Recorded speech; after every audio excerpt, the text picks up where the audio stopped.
We're stretched and well lubricated thanks to our good sponsors, the Standard Squeeze and our 4-in-1s. Sippy. This is defensive specialist. This is the boosters you can pull into your team. Skiddy, if they missed the last episode, if they missed the last one, the offensive ones. Yeah, we had some good offensive guys. Gee, that goes through. You guys should definitely click back on that video and have a look at it. We talk through who's the points guys to get later on in drafts, who's the assist guys to get and where to get them and why they're doing what they do, why you don't need to pick up any 3-point guys because you can stream them off the waiver wire, why it's hard for free throw percentage to be able to pick them up. That's fine. You're ruining the episode. You're ruining the episode. Hell no. We tell them what's up all the time. No bullshit. Let's get stuck in, Jay, because today, now, in this one, we are talking about the defensive guys. They're playing basketball. It's time to strap in and get ready. The Insight NBA team is in the arena, bringing you the ultimate play-by-play on who's hot and who's not to help you win your leagues and dominate your mates. You're now hooping with your hosts, Matty G, Skiddy, and Mally for the Insight NBA show.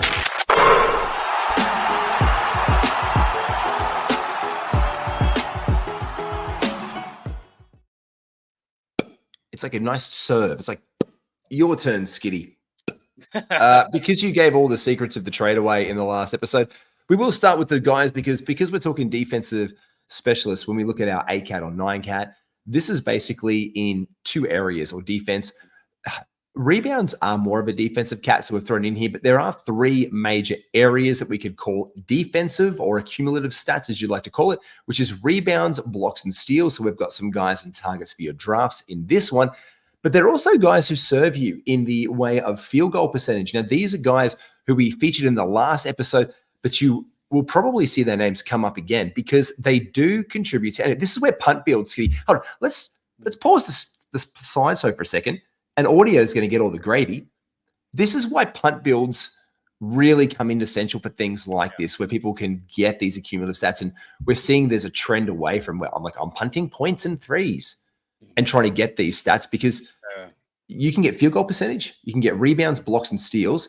And there's 4 of the 5 that you need to win straight off the rip. Also, because they're not ball handlers, you can almost win turnovers every single week and get that super low.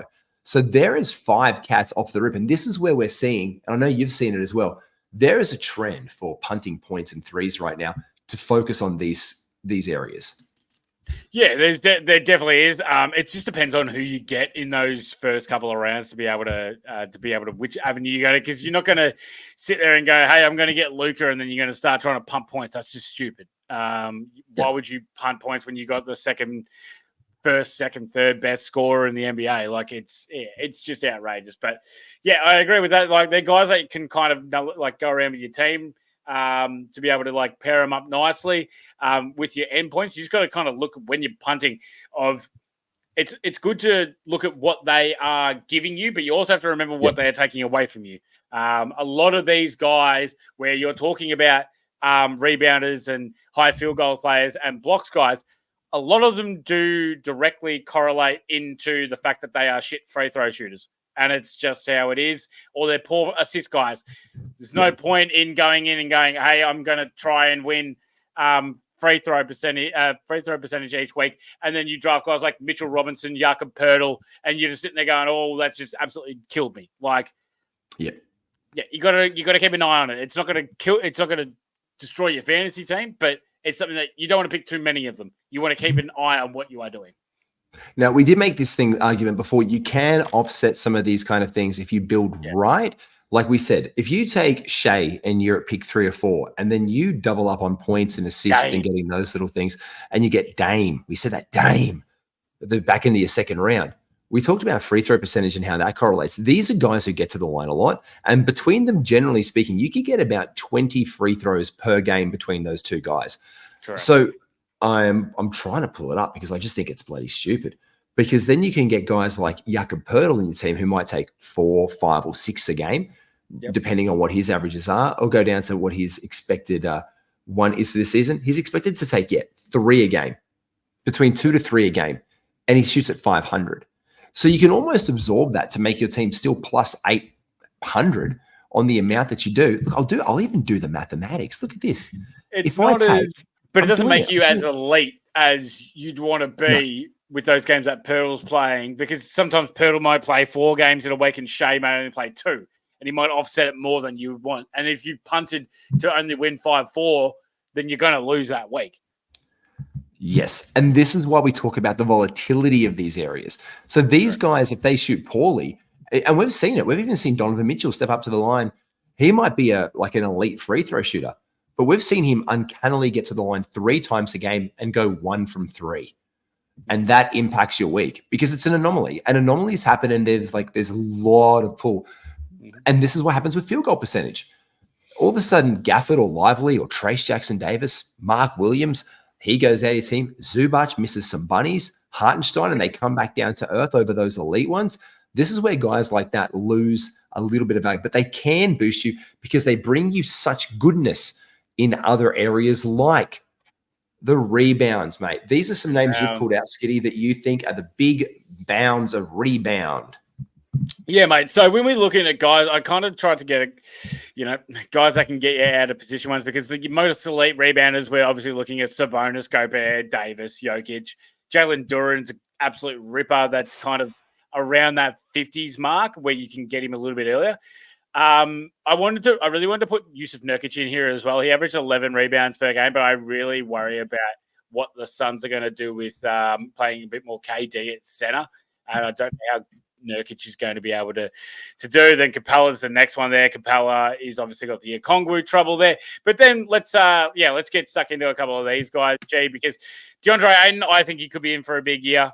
Yes, there's Time Lord, and yes, there is Klingon that is worrying, but I think Ayton's still the number 1 center that should have the first crack at it, and he can be an excellent rebounder when he decides to. I think he's finally going to step it up and stop being a bitch.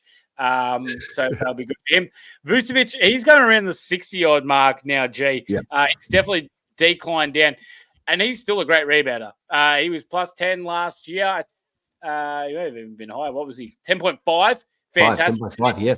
Yeah, and he's one of those players that doesn't kill you in the free throw percentage or anything like that. So he's a good one there. Zubac, I'm expecting him minutes to go up. He averaged 10 last year. I feel like he can go a bit higher than that if his body allows him to play those extra minutes. Sorry, he was at 9.2. I think he can get to 10, though. Jakob Poeltl, Mitchell Robinson. Now, they were both injured last year. That's why I believe that they are not getting drafted as high, because I don't think people are caring too much about how much they kill your free throw percentage, G. But Poeltl's great because he can get other categories. He does good rebounding. He's going to fit in well. He's obviously going to start there in Toronto. Mitch Robinson, though, why is he going at 130? I've seen him undrafted in places, G. I know he hurt you in free throw percentage, but the field goal percentage that he is able to get, the blocks and the rebounds that he can provide. He was injured last year. What happens when we get a full year? He was on rosters all of while he was healthy. Why is it 130?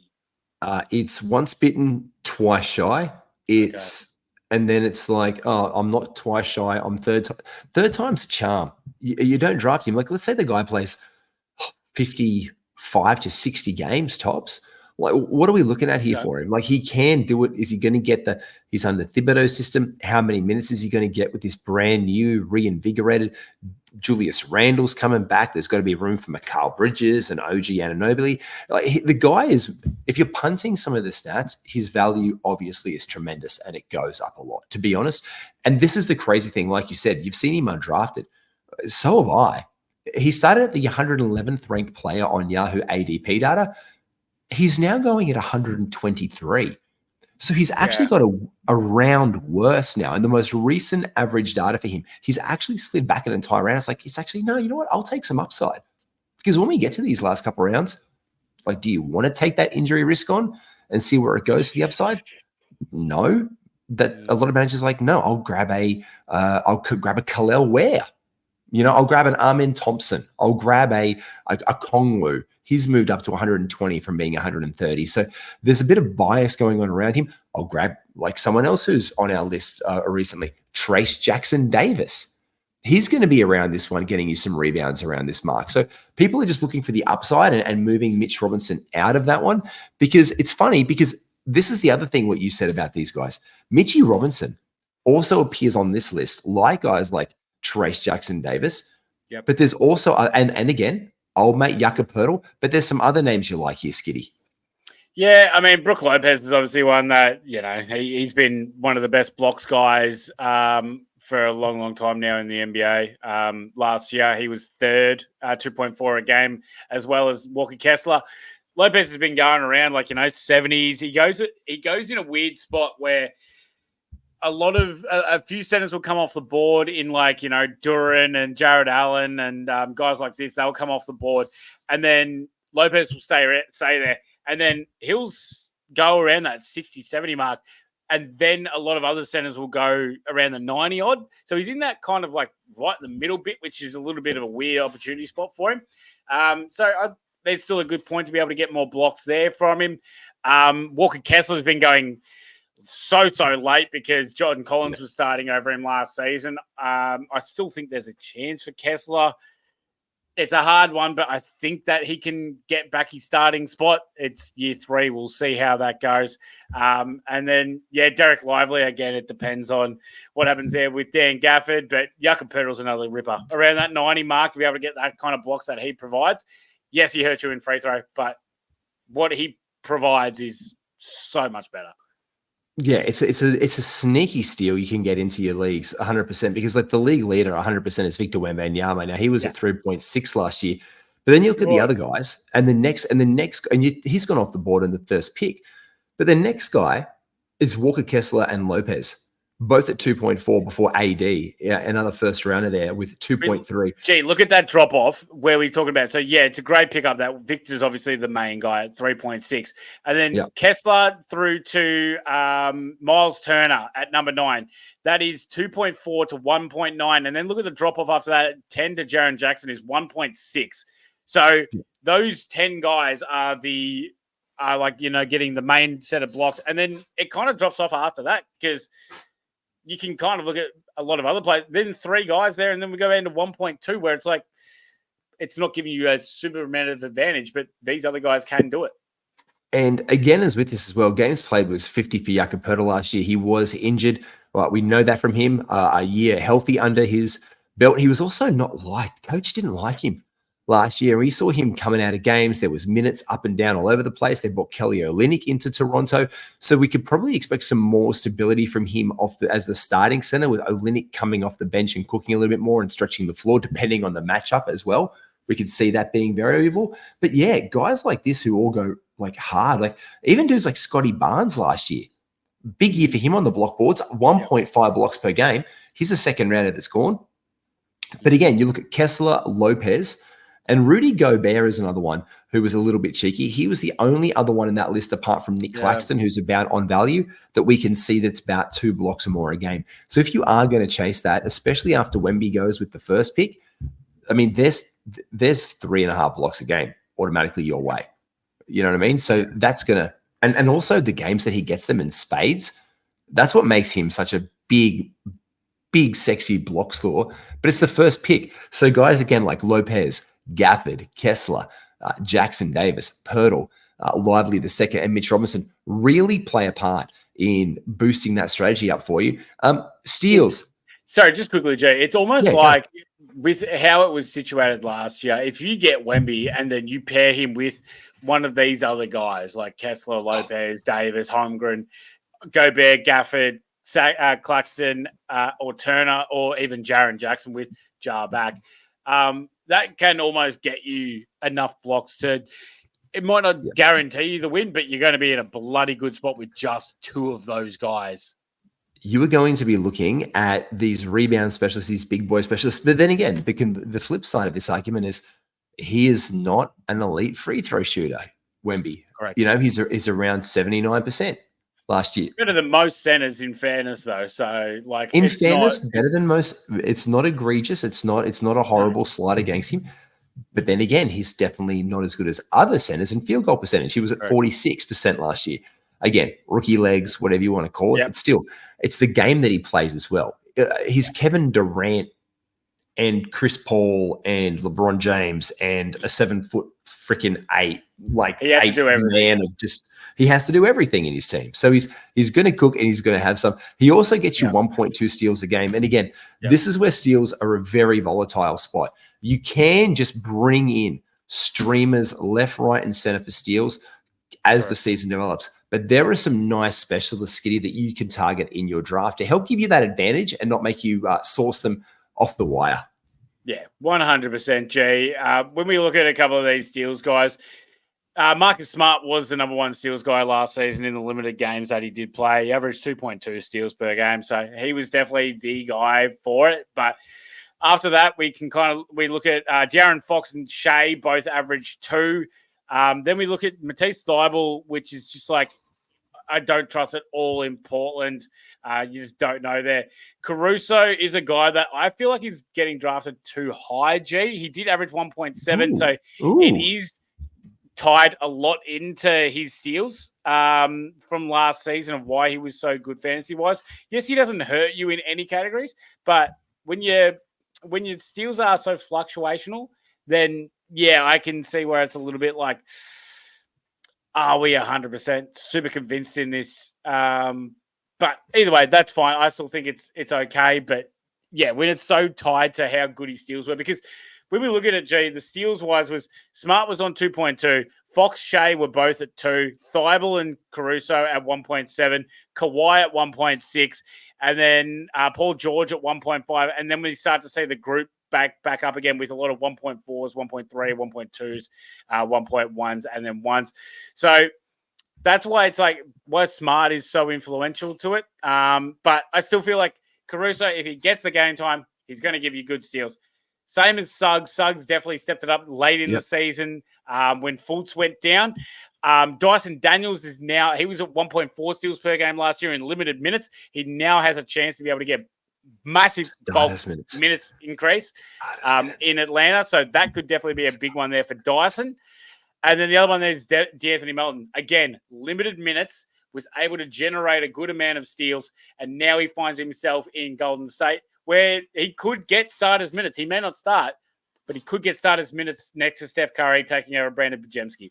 Are there guys that do you look into the fact of, like, you know, Alex Caruso is obviously getting overdrafted. Let's just say that right now. We've seen places where Caruso has gone 80, 90, which is way higher than a guy where you can just be like, okay, do I want to give up that kind of a pick where I can just go for a steals guy off of the waiver wire? Are you that comfortable with taking Caruso at that point? Or would you be happier having less risk taking him around the 110, 120 spot when you're banking on just steals from him?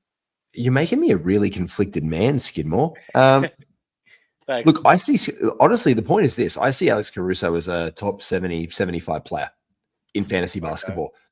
Now, so I just see that because of the whole package of what he brings, and I like his role in OKC. I think he's a great fit there. I think he's going to be able to space the floor and possibly get some more points, especially with the game that Shea brings.